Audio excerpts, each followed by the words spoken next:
Ainsi parlait Zarathustra n'est pas un livre comme les autres, pour deux raisons. Tout d'abord, le thème dans les questions, c'est un livre qui traite du surhumain, donc le thème du livre est un thème qui est assez étrange, voire presque ésotérique, difficile à définir, ça c'est la première raison je pense, et surtout la seconde raison tient à la nature du style employé, puisque c'est un livre de philosophie mais qui n'est pas écrit comme les autres livres de philosophie, c'est un livre qui est écrit en prose, à la manière d'un récit. Et finalement, en lisant Ainsi parlait Zarathustra, non seulement on est un peu gêné par le caractère un peu flou, un peu peut-être même volontairement flou, volontairement obscur de ce concept de surhumain, qui est constamment annoncé mais qui n'a jamais précisément défini, on sait finalement pas trop de quoi on parle, donc ça c'est la première difficulté, puis en même temps on est constamment amené à se demander, au regard de la nature du style, si c'est bien de la philosophie finalement. Et je voudrais commencer cette vidéo en évoquant une anecdote, entre guillemets, que j'ai eue lorsque j'étais en L1, en première année de licence de philosophie. On avait un cours de logique, dans lequel on devait analyser la nature de l'argumentation. Et notre enseignant a commencé par nous dire qu'évidemment, pour lui, un discours n'avait de valeur philosophique que s'il était argumentatif. Et il a pris l'exemple d'Ainsi parlait Zarathustra pour dire, justement, Ainsi parlait Zarathustra, vous voyez, c'est beau, mais c'est pas de la philosophie, parce que c'est pas argumentatif. Parce que, justement, c'est un livre qui ne reprend pas la forme d'expression classique, courante de la philosophie. Alors, loin de... Dans cette vidéo, évidemment, vous doutez qu'on ne va pas dire que Ainsi parlait Zarathustra, ce n'est pas de la philosophie, parce que ça ne partage pas le code courant de l'expression philosophique, mais justement, au contraire, ça va être le livre parfait pour interroger le présupposé qu'on a lorsqu'on aborde une œuvre philosophique. Après tout, la question qu'il faut aussi se poser, je pense, en lisant Ainsi parlait Zarathustra, c'est pourquoi un livre de philosophie devrait forcément être terne, froid, sec? Pourquoi est-ce qu'il ne pourrait pas être écrit en prose? Finalement, est-ce qu'il y aurait une autre manière de faire de la philosophie? Et après tout, c'est aussi ça, faire de la philosophie, c'est aussi interroger la façon dont on écrit la philosophie. Et Ainsi parlait Zarathustra, parce que c'est un livre de philosophie qui est différent. C'est le livre parfait pour entamer une réflexion de ce type-là. Du coup, le programme de cette vidéo, c'est qu'on va analyser les deux premiers chapitres du prologue. Et donc à l'avenir, on va sortir différentes vidéos qui vont suivre Ainsi parlait Zarathustra de façon chronologique. Bon, on va pas tout analyser, parce que ça ferait beaucoup de vidéos et ce serait très long, mais je vais juste sélectionner quelques passages fondamentaux, et que j'aime beaucoup en même temps, pour en faire l'analyse et essayer de dresser, entre guillemets, une vue panoramique plutôt complète, on va dire, des éléments principaux de l'œuvre. Donc ça va se composer comme ça, et aujourd'hui, on va commencer maintenant tout de suite, on va analyser les deux premiers chapitres du prologue. Alors, que se passe-t-il déjà, en termes de péripéties, dans ces deux premiers chapitres du prologue? Eh bien, les choses commencent ainsi. Zarathustra a 30 ans, et il est en haut de sa montagne, tout seul, avec ses animaux fétiches, dont on expliquera la signification un peu plus tard, à savoir le serpent et l'aigle. Il est donc seul, il se repaît de sa solitude, et cultive sa sagesse dans la solitude, lorsque, un beau jour, le jour de ses 30 ans, le soleil se lève, et le regardant, il se dit qu'il devrait s'inspirer du soleil qui illumine les hommes en leur faisant le don de sa lumière, et il se dit, je vais faire comme le soleil, je vais aller illuminer les hommes de ma sagesse, et je vais aller leur faire un cadeau. Et donc, ce cadeau, c'est quoi? Il ne le formule pas déjà dans le premier chapitre du prologue, je vous le dis tout de suite, c'est le fameux surhumain, en fait. Zarathustra, c'est celui qui va à la fois annoncer la venue du surhumain et enseigner ce qu'est le surhumain aux hommes, considérant que les hommes sont, que l'homme, est en quelque sorte un pont, une passerelle, un moment, et qu'il ne vaut que pour être dépassé. On reparlera plus tard du thème du surhumain, mais en gros, ça commence comme ça. Donc Zarathustra est sur sa montagne, il décide de descendre de sa montagne et d'aller rejoindre les hommes pour leur offrir un cadeau et les éclairer de sa sagesse. Il descend de sa montagne et il fait une rencontre. Il rencontre un ermite qui vit lui aussi tout seul. Donc on a la rencontre de deux solitaires, l'ermite l'ermite rencontre Zarathustra, ou plutôt Zarathustra rencontre l'ermite dans sa descente. Ils échangent tous les deux, et l'ermite lui conseille de ne pas aller voir les hommes, parce que les hommes sont méchants, ils font souffrir, et ils sont ingrats. L'ermite lui dit: tu apportes le surhumain aux hommes, mais les hommes n'en voudront pas, ils vont se moquer de toi, ils vont te le relancer à la figure, tu ferais mieux de rester dans ta solitude comme moi. Et Zarathustra lui demande ce que l'ermite fait dans sa solitude, finalement, quelle est la vie de l'ermite, et l'ermite lui répond: eh bien, je chante mon Dieu. Voilà. Donc l'ermite, c'est à la fois la figure du solitaire qui se protège des hommes, mais c'est aussi la figure de celui qui a besoin de Dieu, qui aime son Dieu. Et l'ermite, il est très clair, il aime Dieu, mais il n'aime pas les hommes. Voilà. Donc l'ermite se retire pour aimer son Dieu et chanter les louanges de son Dieu, et en même temps s'éloigner des hommes qui sont méchants, qui sont ingrats, qui sont ceci, qui sont cela. Tout à l'opposé, Zarathustra, lui, il s'est retiré pour d'autres raisons, et lui n'hésite pas à dire « j'aime les hommes ». Il y a cette phrase qui est très solennelle de Zarathustra lorsqu'il s'adresse à l'ermite, et il lui dit « j'aime les hommes », simplement. Et c'est parce que Zarathustra aime les hommes, à l'inverse de l'ermite, qu'il va leur offrir le surhumain.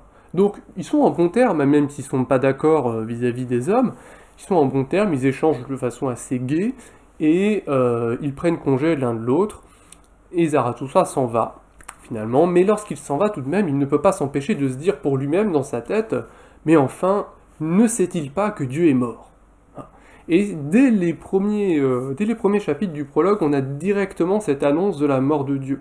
C'est-à-dire que l'ermite chante son Dieu, mais Zarathustra est surpris que l'ermite chante son Dieu parce que, semble-t-il, Dieu serait mort. Alors quelle est la signification de cette affirmation? Ça fait partie des affirmations qui sont très énigmatiques, peut-être aussi énigmatiques que celle de la venue du surhumain, mais en tout cas ça se termine comme ça.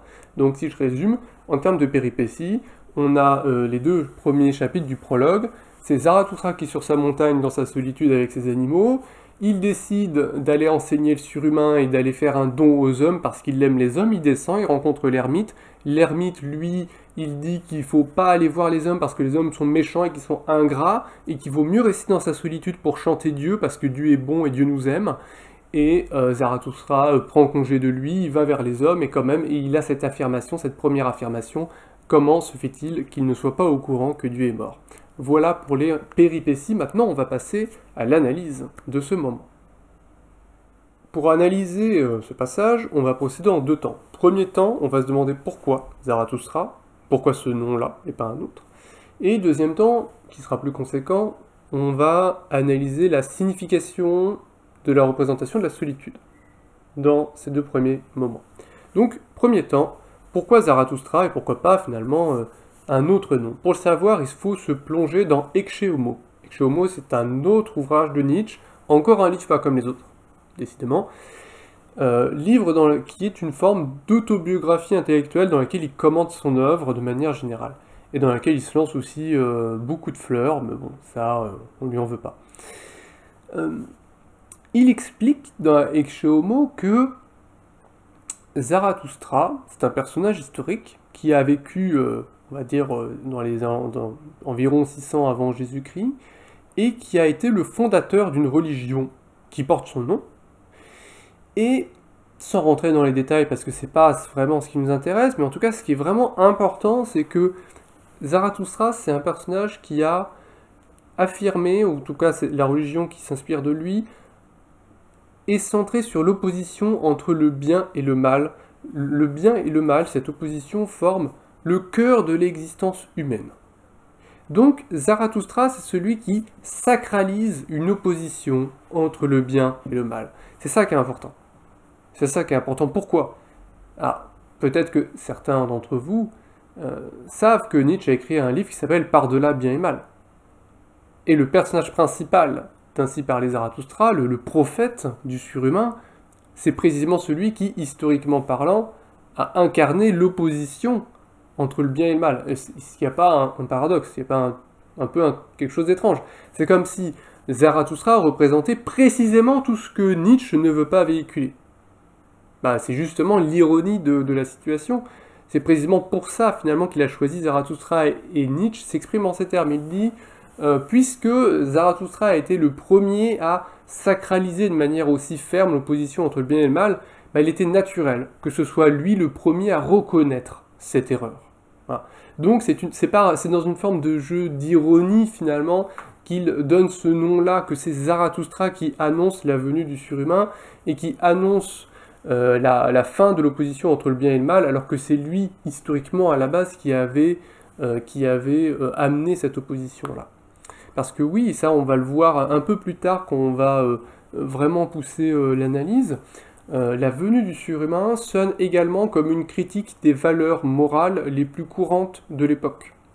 Donc c'est la raison pour laquelle c'est un livre qui se prétend, alors pas forcément immoral, mais au moins amoral.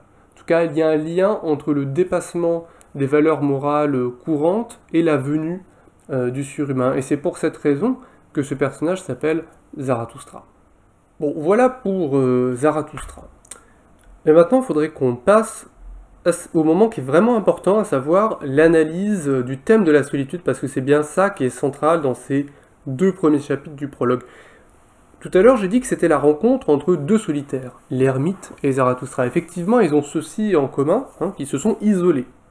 Zarathustra sur sa montagne et l'ermite dans sa cabane. Mais les points communs s'arrêtent là. Et justement, la signification de ces 2 premiers chapitres du prologue, c'est de nous faire comprendre qu'il y a 2 figures différentes de la solitude, et que la solitude n'a pas la même valeur selon les raisons qui nous poussent à nous isoler et ce qu'on va faire finalement de cette solitude. Et c'est pour ça que cette analyse va se centrer sur cette opposition. En premier lieu, je voudrais commencer par vous lire un passage qui révèle bien la signification de la solitude de Zarathustra. Zarathustra descendit seul la montagne sans rencontrer personne en chemin. Mais comme il entrait sous bois, il vit soudain se dresser devant lui un vieillard qui avait quitté son ermitage pour chercher des racines en forêt. Et le vieillard parla à Zarathustra en ces termes. « Ce voyageur ne m'est pas inconnu. Il est passé par ici, voici bien des années. Il s'appelait Zarathustra, mais il a changé. Dans ce temps-là, tu portais tes cendres à la montagne. Est-ce ton feu que tu portes maintenant au Val? Ne crains-tu point le châtiment des incendiaires? Oui, je reconnais, Zarathustra. Son regard est limpide, et sa lèvre est pure de tout dégoût. Ne s'avance-t-il pas là sur un pas de danse? Zarathustra a changé. Zarathustra est redevenu enfant. Zarathustra s'est réveillé. Que viens-tu chercher chez les dormeurs? Tu vivais dans ta solitude comme au sein d'une mère, et cette mère te portait. Malheur à toi, tu veux donc atterrir? Malheur, tu veux donc de nouveau traîner toi-même le poids de ton corps? Zarathustra répondit, j'aime les hommes. Pourquoi donc, dit le saint, me suis-je retiré en forêt et dans ce désert? N'était-ce point que j'aimais trop les hommes? À présent, j'aime Dieu. Je n'aime pas les hommes. L'homme est une créature trop imparfaite à mon goût. Aimer les hommes me tuerait. Zarathustra répondit, qui te parle d'aimer? J'apporte aux hommes un présent. Ce qui ressort de la lecture de ce passage, eh bien, c'est assez clair, c'est que Zarathustra a eu besoin de s'isoler pour s'élever. La solitude a été pour lui une épreuve qui lui a permis d'être plus que ce qu'il était auparavant. D'une certaine façon, on pourrait comparer la solitude de Zarathustra à une façon de se purger. En s'isolant, Zarathustra finalement s'est purgé des valeurs communes de son temps, et c'est en se purgeant des valeurs communes de son temps qu'il a pu être créateur par la suite. Pour être créateur, il ne faut plus avoir en tête finalement les normes les plus courantes. Il faut oublier l'état actuel des choses pour pouvoir amener du nouveau. Et donc en ce sens-là, la première signification de la solitude, une des premières raisons pour lesquelles on peut vouloir s'isoler, la solitude de Zarathustra, c'est la solitude du génie, c'est la solitude géniale. La solitude qui est la condition de la création. C'est-à-dire que sans solitude, il n'aurait pas été possible qu'il y ait d'appel au surhumain. Parce que sans solitude, on aurait été constamment baigné dans les valeurs actuelles, les valeurs communes, et on n'aurait pas pu créer une différence.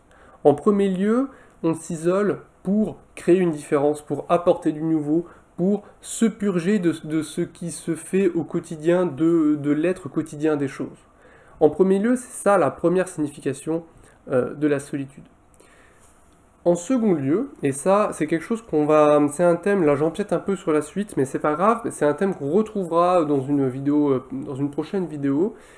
La solitude, c'est également une sorte de mise à l'épreuve qui va permettre à l'individu qui s'inflige cette solitude d'apprendre à ne pas avoir besoin du regard des autres pour se sentir exister. Et ça, c'est extrêmement important pour Nietzsche, parce que si j'ai besoin du regard des autres pour avoir l'impression que j'existe, si j'ai besoin que autrui me confirme, alors je vais constamment avoir besoin de lui, alors je vais constamment être dans l'obligation de me comporter comme la société veut que je me comporte, je vais être constamment dans l'obligation de respecter les valeurs communes. Et donc, si je ne suis pas capable, entre guillemets, de trouver le bonheur en mon être propre, si je ne suis pas capable d'être solitaire, je suis, encore une fois, pas capable d'être créateur, parce que je serai tout le temps en train de chercher le regard des autres. Or, pour avoir le regard des autres, il faut que je sois conforme à leurs attentes, il faut que je respecte leurs normes et leurs valeurs.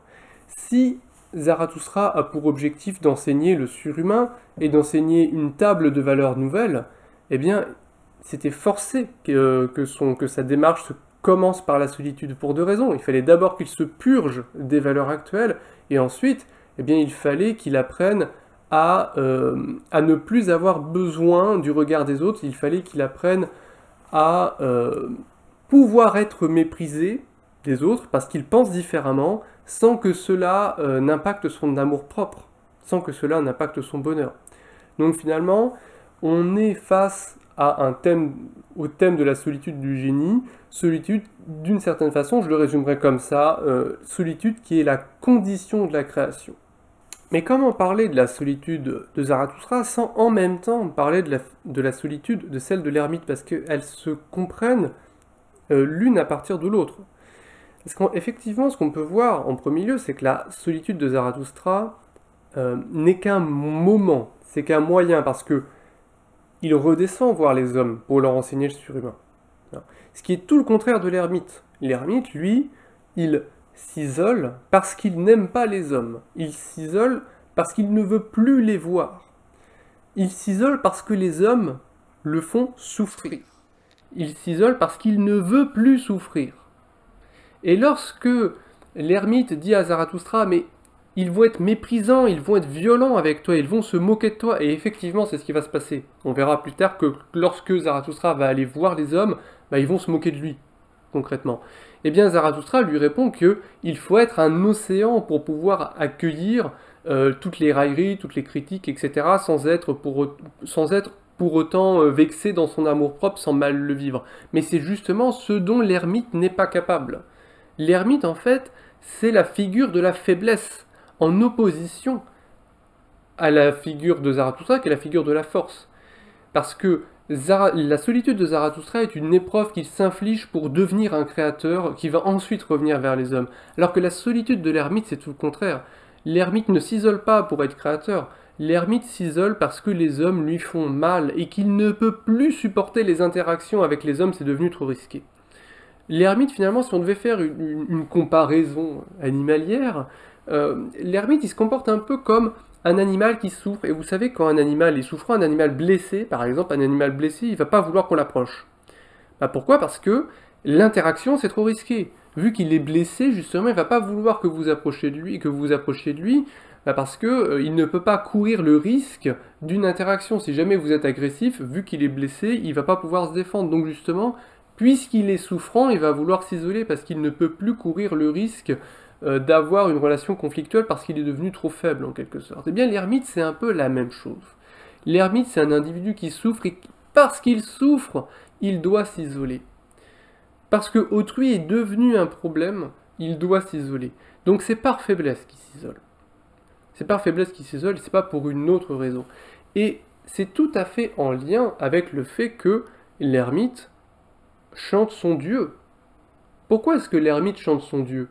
Quand Zarathustra lui dit, bon, d'accord, l'ermite vit tout seul dans sa cabane, donc c'est-à-dire que il n'a pas pour finalité d'aller rejoindre les hommes, et du coup, Zarathustra lui dit, mais qu'est-ce que tu fais de tes journées? La vie de l'ermite, c'est quoi, finalement? Et l'ermite lui répond qu'il chante les louanges de son Dieu. Alors, et effectivement, là, on a une des premières critiques de la religion, qui est liée finalement au thème de la solitude. C'est que, d'une certaine façon, Dieu va jouer pour l'ermite le rôle de relation sociale de substitution. C'est-à-dire que Dieu, vous savez ce qu'on dit, savoir que Dieu nous aime toujours, que Dieu est bon, et que Dieu nous aime inconditionnellement, quoi qu'on ait, quoi qu'on fasse, etc., etc., etc. Bref, Dieu, c'est tout le contraire d'une relation normale. Hein, une relation normale qui est conditionnée, qui peut faire souffrir, etc. La relation qu'on entretient avec ce personnage qui est Dieu est une promesse de bonheur sans souffrance, ou en tout cas, c'est typiquement le genre de relation que va chercher un être qui souffre. Parce que c'est une relation idéalisée, sans risque, etc. Il n'y a que Dieu qui ne le fera pas souffrir, et c'est pour ça, finalement, qu'il rejette les hommes pour aller vers Dieu. Mais il va vers Dieu uniquement parce qu'il est trop faible pour supporter le commerce des hommes. Du coup, il ne faut pas s'y tromper. Alors, même si l'ermite paraît tout à fait sympathique et que lui et Zarathustra plaisantent, eh bien, l'ermite, il incarne à peu près tout ce que Nietzsche n'apprécie pas. Puisque, qui c'est l'ermite? L'ermite, c'est un être faible, en premier lieu. Puisqu'il est faible, il se retire et il condamne, il critique. Il dit que la vie est trop dure, que la vie est moche, que la vie est laide. Bref, c'est une dévalorisation du monde réel, au profit d'un monde imaginaire, parce que il faut bien qu'il vive d'une certaine façon, il faut bien des interactions, il faut bien des péripéties dans sa petite vie, tout herbite qu'il soit. Alors il faut bien qu'il produise un arrière-monde qui va lui donner un semblant de vie.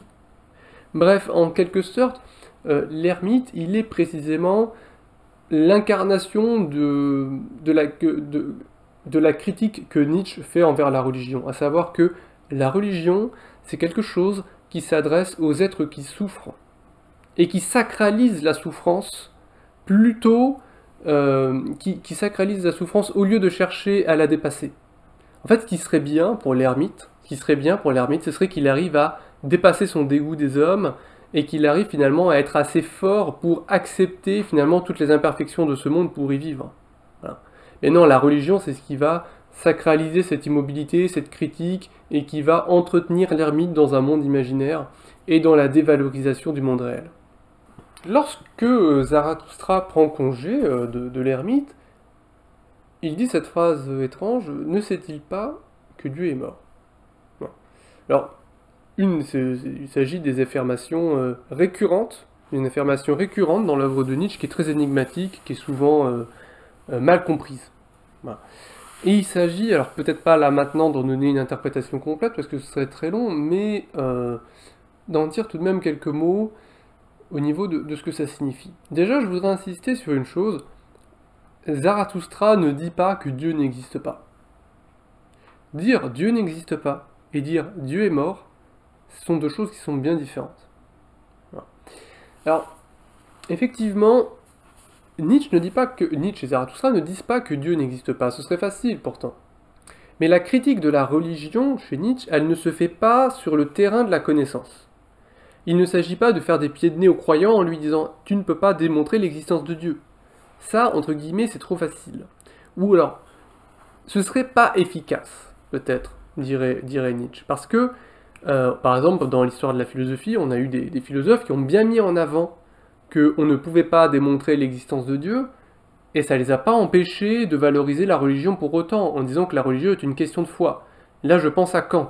Par exemple, Kant a sacralisé le fait qu'il est impossible de démontrer l'existence de Dieu, mais cela n'a pas abouti à un athéisme. Au contraire, Nietzsche commente ça en disant, en insistant sur le fait que l'existence de Dieu n'est pas démontrable, ou en tout cas que Dieu n'est pas, on ne peut pas l'aborder de façon rationnelle, Kant a au contraire rendu la religion inattaquable. Parce que dès qu'on commençait à émettre un discours rationnel critique sur la religion, il fallait faire stop. La religion n'est pas une affaire de rationalité, alors taisez-vous, d'une certaine façon. Donc, Nietzsche juge que la critique de la religion qui s'adosse sur le thème de l'épistémologie, donc sur le thème de la connaissance, essayer de débattre pour savoir si Dieu existe ou Dieu n'existe pas, c'est un chemin qui mène nulle part. Parce que même si on arrive à démontrer qu'on ne peut pas prouver l'existence de Dieu, même si on réfute les arguments classiques, parce qu'il y en a dans l'histoire de la philosophie, il y en a beaucoup, les arguments classiques qui visent à montrer l'existence de Dieu, eh bien, ça ne retire pas sa valeur à la religion. Parce que la religion, avant tout, elle est porteuse de valeurs, de signification, de façon de voir le monde et de façon de voir l'existence. Et c'est sur ce point-là que Nietzsche veut intervenir lorsqu'il parle de la mort de Dieu et non pas de la non-existence de Dieu. Ce que veut faire Nietzsche, c'est dire, on s'en fiche de savoir si Dieu existe ou Dieu n'existe pas. Moi, ce que je veux vous dire, c'est que la religion, elle est nocive. C'est que le système de valeurs que porte la religion, il est laid, qu'il est mauvais pour les hommes et qu'il nous mène à notre perte, finalement. Et c'est pour ça que la phrase typique, c'est « Dieu est mort » et non pas « Dieu n'existe pas ». Parce que, d'une certaine façon, la mort de Dieu, ça signifie que les valeurs que porte la religion, finalement, n'ont plus de valeur. Ça veut dire que la religion se dépérit en tant que système de valeurs. C'est ça ce que ça veut dire, en tout cas, que Dieu est mort. En premier lieu, ou plutôt, ça ne veut pas dire que Dieu n'existe pas. Voilà. En tout cas, c'est le premier point. Et le deuxième point touche, entre guillemets, la véracité de l'affirmation. Qu'est-ce que ça veut dire, finalement, Dieu est mort, au moment même où on a l'ermite qui, lui, croit fermement à l'existence de Dieu, qui chante les louanges de son Dieu. Déjà, ce que ça veut dire, parce que souvent ça a été mal compris, on s'est moqué de ce genre d'affirmation en disant « mais ça veut dire quoi, Dieu est mort ?» si au moment même où on dit ça, il y a des centaines et des centaines et des centaines de croyants. Dire que Dieu est mort ne veut pas dire que personne ne croit en Dieu. Ça ne veut pas dire que Dieu n'existe pas, et ça ne veut pas dire que personne ne croit en Dieu. Ce que ça veut dire, au contraire, c'est que, d'une certaine façon, c'est un appel. C'est un appel, de la même façon qu'il y a un appel au surhumain, et bien de la même façon il y a un appel à la mort de Dieu. Je pense qu'il faut prendre l'affirmation selon laquelle Dieu est mort comme une prophétie promesse, ou comme un pari, comme une promesse pari en quelque sorte. C'est-à-dire que lorsque Zarathustra vient annoncer le surhumain, eh bien le fait est que le surhumain et Dieu, ça ne va pas ensemble. Parce que Dieu, plutôt la religion de manière générale, c'est un éloge de la faiblesse, ça s'adresse aux faibles qui veulent se retirer du monde, alors que le surhumain incarne tout le contraire de ça. Donc, s'il y a un appel au surhumain, eh bien il y a forcément le retrait de Dieu. Et je pense qu'il faut prendre l'appel à la mort de Dieu de la même... Il faut comprendre cet appel comme on comprend l'appel à la venue du surhumain, c'est-à-dire comme une prophétie qui se réalise au moment même où Zarathustra dit que ça doit se réaliser. D'une certaine façon, on pourrait dire que c'est un énoncé performatif. C'est-à-dire que au moment où on le prononce, on le rend réel. C'est-à-dire que c'est un appel, voilà, et ça fait partie de sa philosophie, que de clamer la mort de Dieu parce qu'elle est en lien avec la venue du surhumain.